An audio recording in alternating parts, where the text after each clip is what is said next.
1-9, inequalities. I can solve and graph inequalities. Thank you, Laura. Inequalities. Basically, they compare quantities.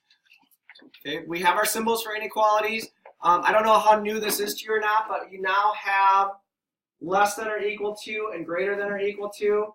This sign right here means the equal to. So it could be bigger than or equal. It could be less than or equal to. Talked about what an algebraic inequality is. It's just like an algebraic equation, except for it has inequality symbols. And really the big difference is an equation has one answer, right? An equation is equal to something.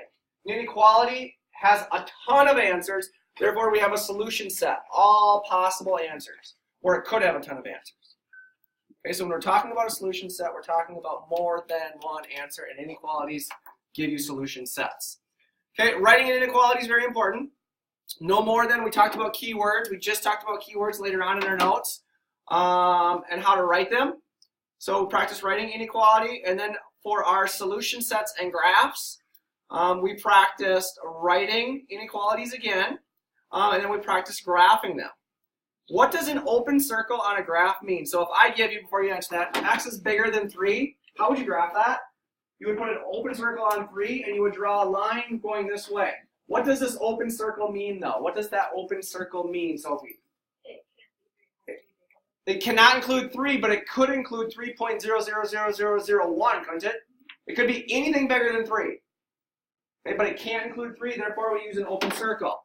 And then right opposite of that, if we have x is less than or equal to 19, we put a closed circle on 19, and that means what?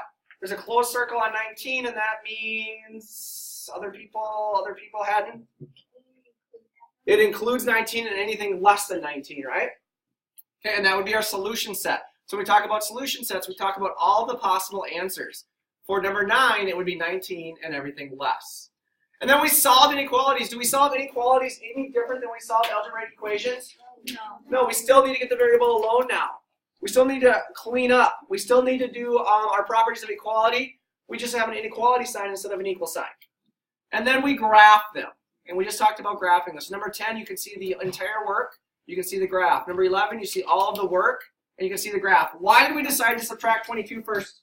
Somebody tell me, why did we decide to subtract 22 first and then divide by 2 second, Danny? It's because it's easiest to subtract and divide 24.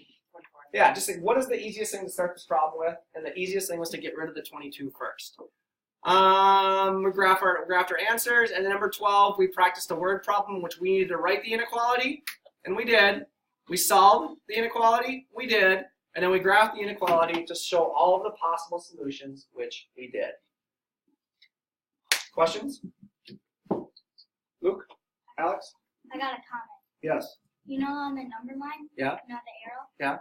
It has the less than sign. It does. If it goes that way, it has the less than? Yeah, that's what I was writing on. Very interesting. I've never had anybody point that out to me before. And if the arrow goes the other way, it has the greater than sign? Yeah. Nice job. Good observation. Okay, anything else?